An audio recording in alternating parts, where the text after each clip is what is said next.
નમસ્કાર કલમ યુદ્ધ સમાચારની સાથે હું છું આપની સાથે પાયલ બામભણિયા। તો જોઈએ આજના મહત્વના સમાચારમાં। કેશોદના અગતરાયથી મોવાણા ગામે જવાના રોડનું કામ અધૂરું રાખતા પરેશાન। કેશોદ તાલુકાના અગતરાય ગામેથી મોવાણા જવાના રાજમાર્ગ પર ડામર રોડ બનાવવાનું કામ મંજૂર કરવામાં આવ્યું ત્યારથી વિવાદાસ્પદ રહેલ છે। અગતરાય ગામેથી મોવાણા જવાના રાજમાર્ગ પર જૂનવાણી ગાડા માર્ગની ગાડી હયાત હતી, જ્યારે રોડનું કામ મંજૂર થતા કામ રાખનાર એજન્સી દ્વારા ખોદકામ શરૂ કરવામાં આવ્યું ત્યારે રાજમાર્ગની મધ્યરેખાથી પહોળાઈ બંને બાજુ સરખી રાખવાને બદલે જો હુકમી અને મનમાની ચલાવી નિર્દોષ ખેડૂતોના બિનજરૂરી સેઢા ખોદી નાખ્યા હતા।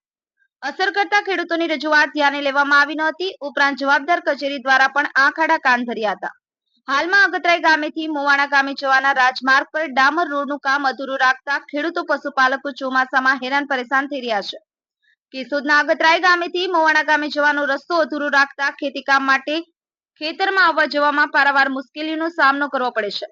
કેશોદના અગતરાય ગામેથી મોવાણા જવાના રાજમાર્ગ પર આવેલા 300 જેટલા ખેડૂતો અને પશુપાલકો રજૂઆત કરી અને ધીરજ ગુમાવી ચૂક્યા છે, ત્યારે નજીકના દિવસોમાં બળદગાડા જોડી અને જવાબદાર કચેરીએ ઘેરાવ કરવાની ચીમકી ઉચ્ચારી છે। હર્ષ ભરડા, કલમ યુદ્ધ સમાચાર, કેશોદ।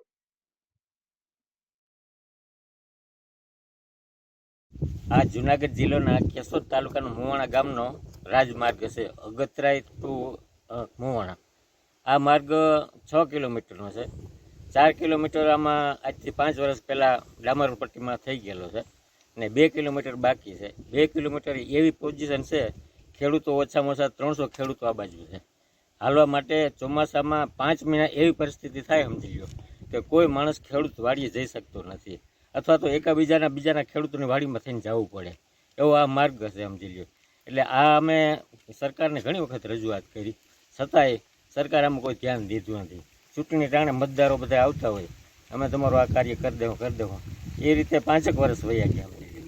ઓછામાં ઓછું હવે ખેડૂતોને આમાં લિમિટ આવી ગઈ છે, હવે કંઈક કરવું પડશે આમાં, સમજી લો। સરકારને પણ વિચારવું પડશે ને ખેડૂતો તો એટલા બધા ત્રાહીમામ પોકારી ગયા છે, સમજી લો કે હવે તો 15 દિવસમાં જો આનો નિર્ણય નહીં આવે ને તો એ કે બધા કે આપણે ગાડા બળદ સહિત કે બધા કચેરીમાં કે ધામા નાખી અને ત્યાં આપણે રોકાવું છે। બસ હું આટલું કહીને